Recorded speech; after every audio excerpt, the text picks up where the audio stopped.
चलिए दिल्ली वाले radio TV की शुरुआत करते हैं उस खबर के साथ जिसने पूरे देश में हलचल मचा रखी थी। लेकिन अब इस बीच देखिए दिल्ली में जितनी भी रेस्टोरेंट्स हैं और ढाबे हैं, क्योंकि यहाँ पर कमर्शियल सिलेंडर ही सोनाली यूज होता है, तो ऐसे में ही कमर्शियल गैस सिलेंडर से जुड़ी हुई बड़ी राहत सामने आई है। ये क्या राहत है, चलिए जल्दी से आपको विस्तार से बता देते हैं। दरअसल केंद्र सरकार ने कमर्शियल एलपीजी का जो आवंटन है इसे बढ़ाकर संकट को देखते हुए इसका जो पहले स्तर था 50% कर दिया है, यानी कि 23 मार्च आज से ये लागू हो रहा है। पहले ये बहुत कम था, जिससे कई रेस्टोरेंट बंद होने की कगार पर पहुंच गए थे। अब अतिरिक्त 20% गैस मिल रही है। प्राथमिकता रेस्टोरेंट, ढाबे, hotel, industrial canteen, food processing, dairy और सामुदायिक रसोई को दी जाएगी। प्रवासी मजदूरों के लिए 5 किलो सिलेंडर भी शामिल है। दिल्ली के 50,000 से ज्यादा रेस्टोरेंट, ढाबे जो संचालित करते हैं, जो संचालक हैं वो चिंतित थे क्योंकि ईंधन की कमी से काम प्रभावित हो रहा था।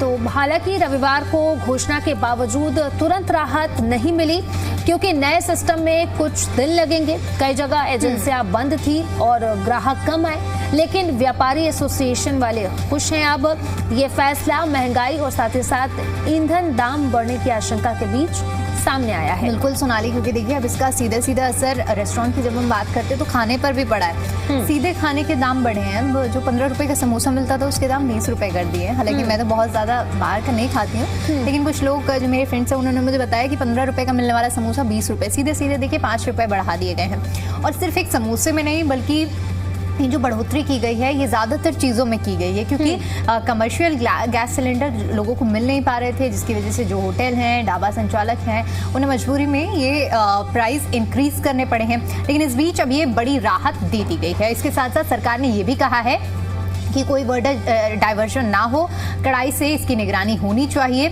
इससे रेस्टोरेंट खुल जाएंगे और इंडक्शन कोयला जैसे विकल्प का कम इस्तेमाल होगा। दिल्ली में गैस की कोई कमी नहीं है, अब ये तो स्पष्ट हो चुका है और अब आपको किसी भी तरह की दिक्कत परेशानी का सामना नहीं करना पड़ेगा।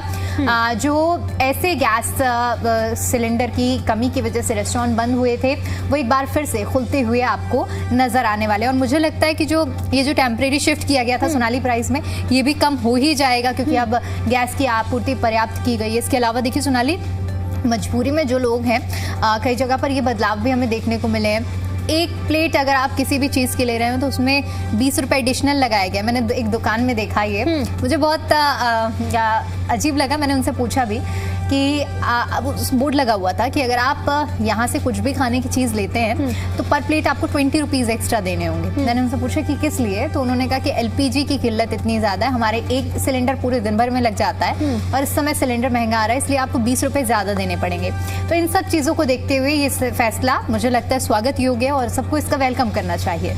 बिल्कुल दीपिका, जिस तरीके से इस फैसले का स्वागत करना चाहिए, वहीं अगर हम बात कर ले जोमेटो की, तो जोमेटो की तरफ से भी प्लेटफॉर्म फी अब बढ़ाई गई है। ऐसे में अब जो लोग निर्भर करते हैं जोमेटो पे, अब उनके लिए तो खैर, क्योंकि वो वैसे भी वहां पर 150 और 200 के नीचे आप कुछ खाना ऑर्डर करते हैं तो आपको नहीं मिलेगा।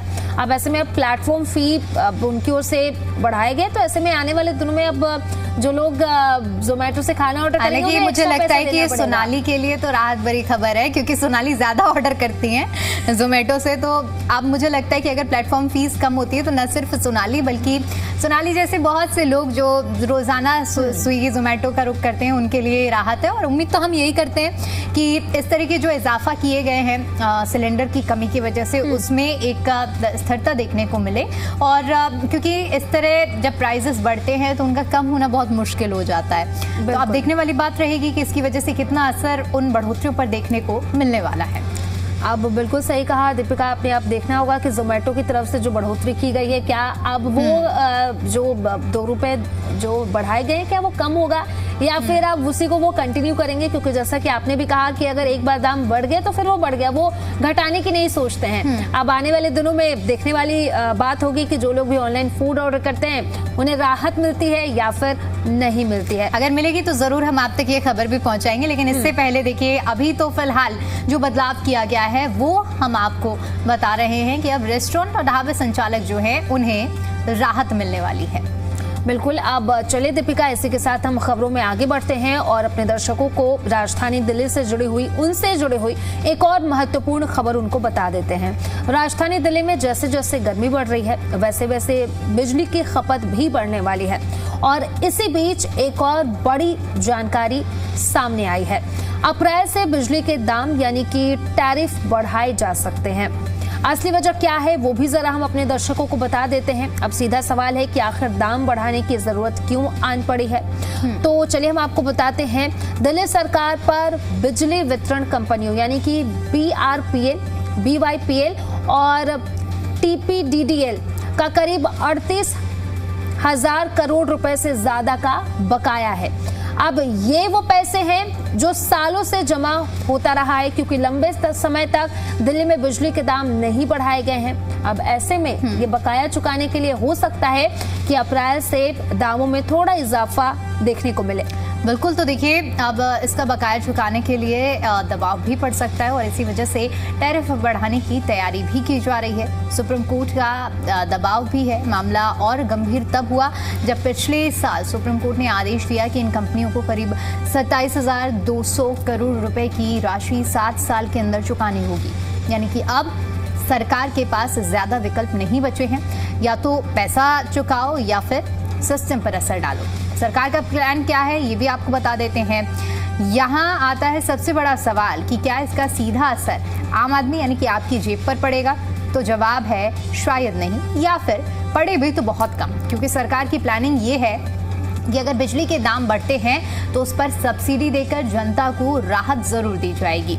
आम आदमी पर इसका क्या असर पड़ेगा ये भी आपको बता देते हैं। मतलब अगर आप एक सामान्य घरेलू उपभोक्ता हैं तो हो सकता है कि टैरिफ बढ़े लेकिन आपके बिल में ज्यादा बढ़ोतरी नजर ना आए। सरकारी सब्सिडी का जो दायरा है उसे बढ़ाकर आपके बिल को कंट्रोल करने की कोशिश की जा सकती है। लेकिन अब सोनाली यहाँ पर सवाल ये भी उठता है कि आखिर ये बढ़ोतरी जरूरी क्यों है। तो अब ये भी जान लीजिए कि ये कदम क्यों जरूरी है। ये सिर्फ पैसा वसूलने के लिए नहीं, बल्कि विशेषज्ञों का मानना है कि अगर डिस्कॉम कंपनियों की हालत नहीं सुधरी तो बिजली सप्लाई पर भी असर पड़ सकता है, यानी कि भविष्य में कटौती, दिक्कतें और सिस्टम पर दबाव पड़ सकता है। इसलिए टैरिफ बढ़ाना एक तरह से सिस्टम को बचाने की कोशिश भी है।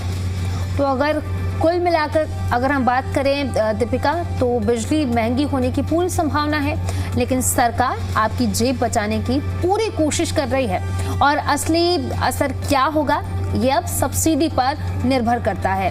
तो अब आप बताइए कि क्या लगता है कि आने वाले दिनों में बिजली के दाम बढ़ेंगे या फिर नहीं बढ़ेंगे। आप हमारे सोशल मीडिया प्लेटफॉर्म पर जाकर के कमेंट कर सकते हैं, #दिल्ली वाला रेडियो टीवी लिख करके। आपको जो कुछ भी लगता है इसको लेकर के, इस खबर को लेकर के आप वहां पर जा सकते हैं और कमेंट कर सकते हैं। और अब जिस हालांकि सोनाली आज हम बिजली और गर्मी की बात कर रहे हैं, लेकिन आज बाहर मौसम बहुत सुहाना हो गया है अभी, क्योंकि जैसे ही मैं आ रही थी तो मौसम उस हिसाब से हमें नहीं लग रहा था कि बारिश हो रही है, लेकिन कुछ देर पहले ही देखा तो अचानक से मौसम ने कैसा शिफ्ट लिया है जिसने एक बार फिर से दिल्ली वासियों को राहत ज़रूर दे दी है। सुबह से ही बारिश का दौर जारी है और अभी ऐसा लग रहा था कि कल बिल्कुल भी बारिश नहीं हुई थी, लेकिन आज सुबह से ही बारिश शुरू हो चुकी है, जिसकी वजह से मौसम बहुत ज़्यादा सुहाना हो गया। तो एक तरफ गर्मी और गर्मी की वजह से बिजली का संकट है, लेकिन दूसरी तरफ मौसम ने लोगों को बड़ी राहत दी है। यानी कि अगर आप लोग AC नहीं यूज़ करते हैं, फ़ैन भी अगर आप नहीं यूज़ करेंगे मिनिमम अगर दिन के समय में, तो भी काम चल जाएगा। मुझे तो ऐसा एहसास हो रहा है जिस हिसाब से अभी मौसम शिफ्ट हो रहा है। सोनाली बिल्कुल दीपिका, अब बाहर अगर आप निकलेंगे और अभी तक नहीं निकले हैं तो कई ऐसे इलाके हैं दिल्ली में जहां पर बूंदाबांदी, हल्की बूंदाबांदी देखने को मिल रही है और बारिश की वजह से तापमान में 3 से 4 डिग्री सेल्सियस तक गिरावट दर्ज की गई है। अब ऐसे में लोगों को गर्मी से जरूर राहत मिली है, क्योंकि मार्च के स्टार्टिंग में हमने देखा था जिस तरीके से तापमान में बढ़ोतरी देखने को मिल रही थी, ऐसे में लोग आने वाले दिनों को लेकर के चिंतित हैं। अनुमान जो था वो लोग इसी हिसाब से लगा रहे थे कि मार्च की शुरुआत में जब ये हाल है तो आखिर में क्या होगा, लेकिन आखिर में मुझे लगता है कि भगवान ने लोगों की सुन ली और मौसम को इतना सुहाना कर दिया है कि लोगों को बड़ी राहत मिल रही है। अब देखिए कि 3 से 4 डिग्री का शिफ्ट तो ये 2 से 3 दिन का है, लेकिन अगर हम पिछले एक हफ्ते में देखें, क्योंकि एक हफ्ता ही हो गया लगभग बारिश होते होते, और पिछले एक हफ्ते में लगभग 10 डिग्री सेल्सियस का यहाँ पर हमें गिरावट देखने को मिली है। और जो सुहानी तस्वीरें देखिए सोनाली पहाड़ों से आ रही हैं, वो तो अपने आप में वाकई दिल खुश करने वाली हैं कि अभी गर्मी इतनी जल्दी दस्तक नहीं दे रही है। बिल्कुल। अब चलिए इसी के साथ हम खबर में आगे बढ़ते हैं और आपसे जुड़ी हुई एक और खबर हम आपको बता देते हैं।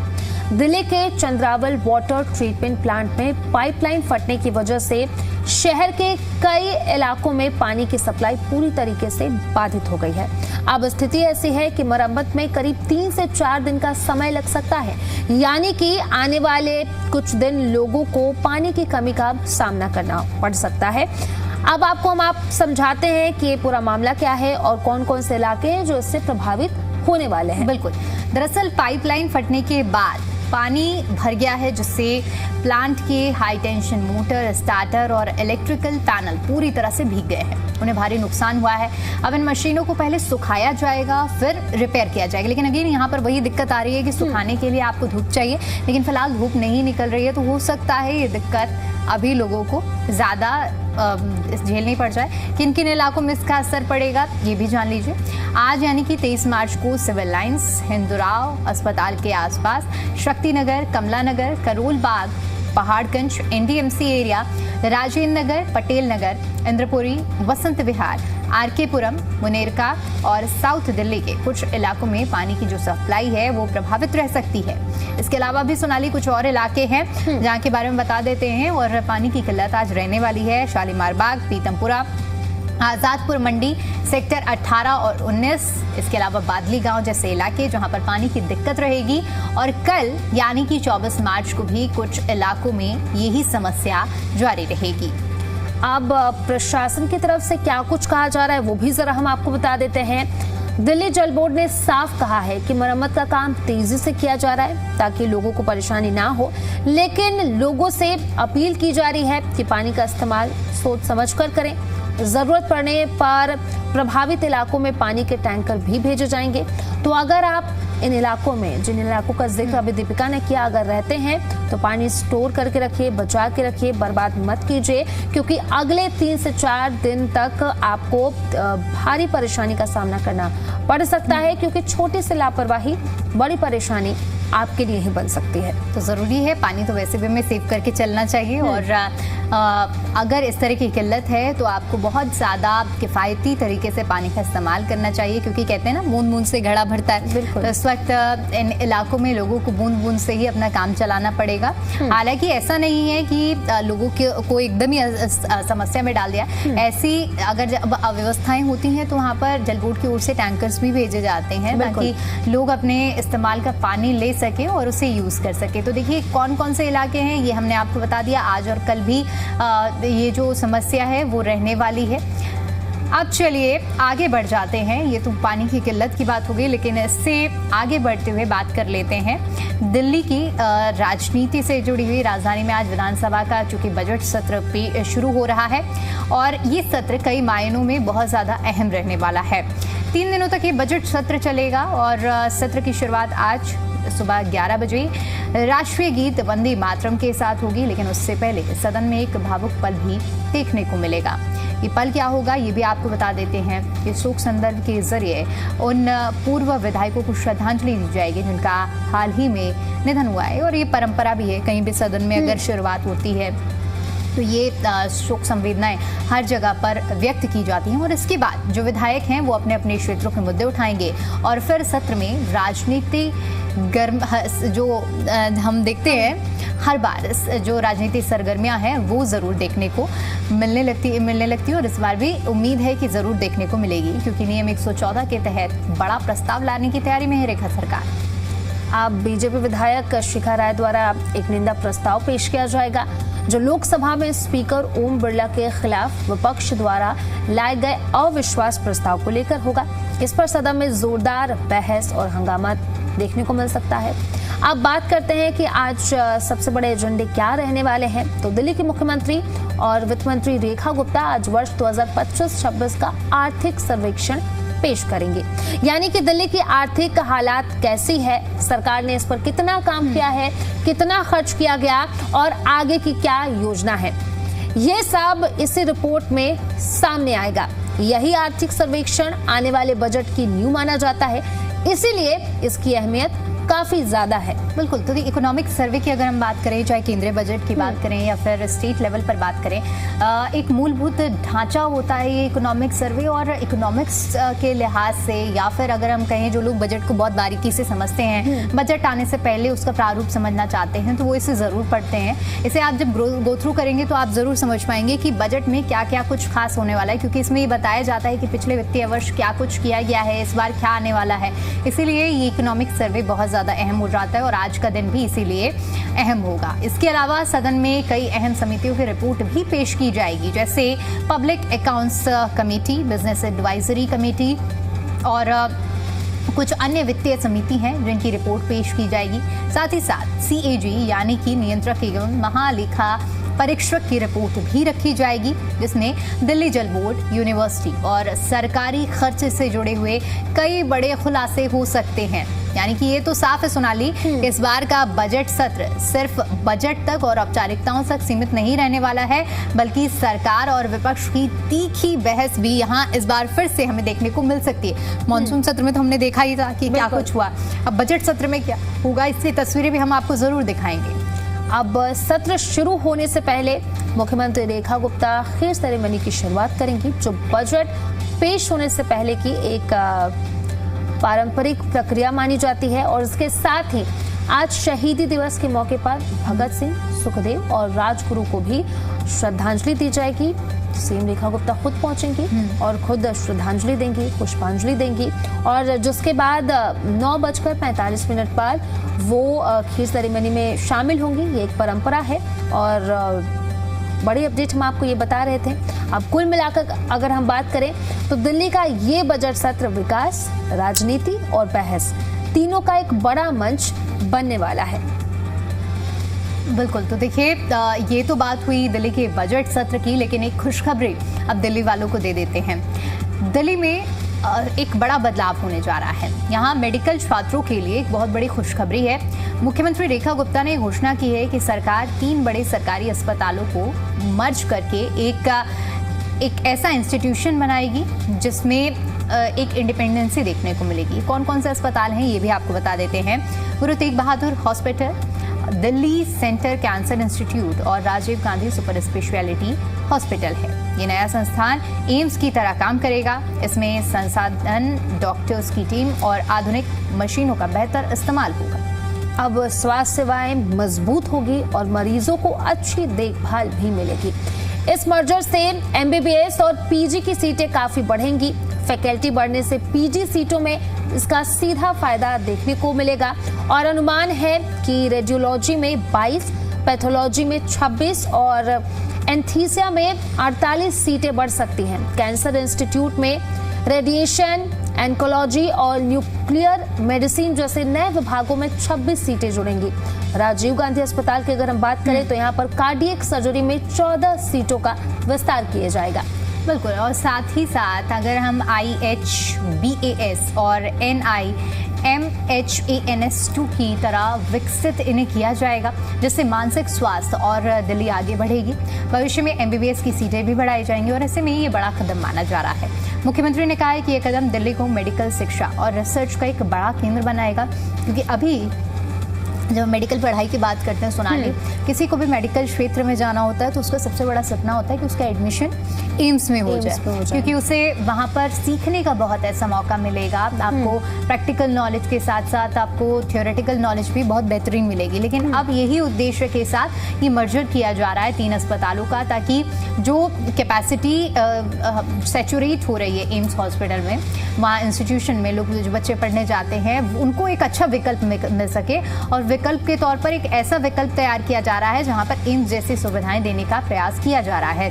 तो आने वाले समय में ये भी बदलाव होगा जहाँ सीटों में इजाफा किया जा रहा है, और इसके साथ साथ अब इसकी घोषणा कर दी गई है। खासतौर पर ये पीजी सीटों में बड़ी राहत लेकर आएगा और इजाफा इसी लिहाज से किया गया है। बिल्कुल दीपिका, जिस तरीके से देखने को मिलता है कि लाखों छात्र जो हैं वो डॉक्टर बनना चाहते हैं और हर साल कहीं ना कहीं एग्जाम देते हैं, लेकिन कई बार ऐसा होता है कि सीट की कमी होती है। ऐसे में अब सरकार की तरफ से बड़ा फैसला है, मेडिकल में बिल्कुल टफ फाइट रहती है। कई ऐसे छात्र हैं जो बनना तो चाहते हैं लेकिन चाहकर भी नहीं बन पाते हैं। लेकिन अब ये जो सरकार की तरफ से कदम उठाया गया, ये बहुत ही बड़ा कदम है और जो छात्र हैं उनके लिए बहुत ही अच्छी खबर है, क्योंकि सीटें अब बढ़ाई गई हैं। बिल्कुल, तो देखिए ज़रूरी है कि ऐसे कदम उठाए जाएं ताकि शिक्षा के क्षेत्र में एक और नया आयाम स्थापित हो पाए। अब इसी के साथ दीपिका हम खबरों में आगे बढ़ते हैं। नई दिल्ली में अब घर घर पाइप वाली गैस यानी कि पीएनजी पहुंचाना आसान हो जाएगा। नई दिल्ली नगर पालिका परिषद यानी कि एनडीएमसी ने इंद्रप्रस्थ गैस लिमिटेड यानी कि आईजीएल के साथ मिलकर बड़ा फैसला लिया है। एनडीएमसी ने नई गाइडलाइंस जारी की हैं जिससे पीएनजी कनेक्शन तेजी से लगेंगे। तो देखिए, इससे दिल्ली के कई इलाकों में स्वच्छ ईंधन की सुविधा पहुंचेगी, प्रदूषण कम होगा और लोगों को सुरक्षित गैस मिलेगी। एनडीएमसी ने 3 महीने के लिए सड़क बहाली का पूरा शुल्क भी माफ कर दिया है। पाइपलाइन बिछाने का खर्च कम होगा, इसलिए काम जल्दी होगा। सड़क काटने की अनुमति अब सिर्फ 24 घंटे में मिल जाएगी और आईजीएल को कहा गया है कि पर्याप्त मजदूर और मशीनें लगाकर काम तेज करें। खुदाई के बाद सड़क को जल्द भरना और सुरक्षित करना जरूरी होगा, क्योंकि पीएनजी की पाइपलाइन अंडरग्राउंड होती है और बहुत ज़रूरी है कि जिस भी सड़क में आप अंडरग्राउंड पाइपलाइन डाल रहे हैं वहाँ पर काम जल्दी हो, ताकि लोगों को दिक्कतों का सामना ना करना पड़े। और इसीलिए देखिए, अब ये कदम भी उठाया गया है। सड़क डिवीजन की भी मरम्मत में देरी नहीं होने के निर्देश दिए गए हैं।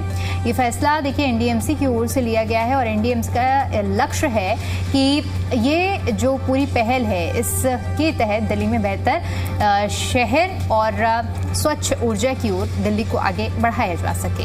यानी कि अब आने वाले दिनों में सीधे तौर पर लाखों लोगों को इसका फायदा होगा। अब जिस तरीके से एलपीजी गैस सिलेंडर की दिक्कत देखने को मिली, लगातार अफवाहें ऐसी फैल रही थी कि किल्लत है। हालांकि प्रशासन की तरफ से, सरकार की तरफ से लोगों को आश्वस्त जरूर किया जा रहा था, लेकिन उसके बावजूद भी लोग काफी ज्यादा जहां पर पाइपलाइन थी वहां पर ज्यादा किल्लत और लोगों की परेशानी नहीं देखने को मिली, लेकिन जहां जहां सिलेंडर लोगों को लेने पड़े वो लोग काफी परेशान हुए हैं। तो चलिए सोनाली, अब आगे बढ़ते हुए हम बता देते हैं, क्योंकि हमारे दर्शक इंतजार कर रहे होंगे पेट्रोल और डीजल के प्राइस का भी, वो भी बता देते हैं। क्योंकि अगर आप फ्यूल स्टेशन का रुख करते हैं तो ज़रा रुकिए, पहले हम आपको कीमतें बता देते हैं। हालांकि अभी कोई बदलाव पेट्रोल और डीजल की कीमतों में देखने को नहीं मिला है, सिर्फ प्रीमियम पेट्रोल के प्राइसेस बढ़े हैं। तो देखिए, आपकी स्क्रीन पर जो प्राइसेस है वो हम आपको बता देते हैं। दिल्ली में 94.77 रुपये पर लीटर पेट्रोल का प्राइस है, डीजल 87.67 रुपये प्रति लीटर और सीएनजी 77.09 रुपये प्रति किलोग्राम है। वहीं अगर हम नोएडा की बात कर लें तो पेट्रोल की कीमत है 94.74 प्रति लीटर, डीजल की कीमत की बात करें तो 88.19 प्रति लीटर है। सीएनजी की कीमत की बात करें तो यह है 85.70 प्रति किलोग्राम। और गुरुग्राम की अगर बात कर ले दीपिका, तो पेट्रोल की कीमत है 95.39 पर लीटर के हिसाब से, डीजल की कीमत है लगभग 87.60 प्रति लीटर के हिसाब से और सीएनजी की कीमत की बात करें तो यह है 82.12 प्रति किलोग्राम के हिसाब से। यानी कि अब आप रुख करने वाले हैं अगर पेट्रोल डीजल लेने के लिए, सीएनजी लेने के लिए, तो हमने इसके भी दाम बताए। अब खबरों में आगे बढ़ते हैं और अपने दर्शकों को सोना और चांदी इसकी भी कीमतें जरा बता देते हैं, क्योंकि जिसकी चमक जितनी तेजी से बढ़ती है अब उतनी तेजी से इसकी चमक कम भी हो रही है। ऐसे में चलिए हम आपको ये दाम बता देते हैं सोने चांदी के। देखिए, सोने के अगर दाम की बात करें तो 1,46,120 रुपये ये प्रति 10 ग्राम के हैं और चांदी के भाव की बात करें तो 2,45,000 रुपये प्रति किलो है। तो सोने और चांदी के दाम जो कि आप अपने स्क्रीन पर देख पा रहे हैं, हालांकि यहाँ पर बहुत ज़्यादा इजाफा फिलहाल देखने को मिला नहीं है। सोने और चांदी के दाम फिलहाल अभी स्टेबल बने हुए हैं। और ऐसे में किसी भी तरह की अफवाहों में ना आए। और अगर आप सोने चांदी की खरीदारी करना चाहते हैं और आप अगर ज्वेलर्स की दुकान में जाते हैं तो आपको ये रेट मिलने वाला है।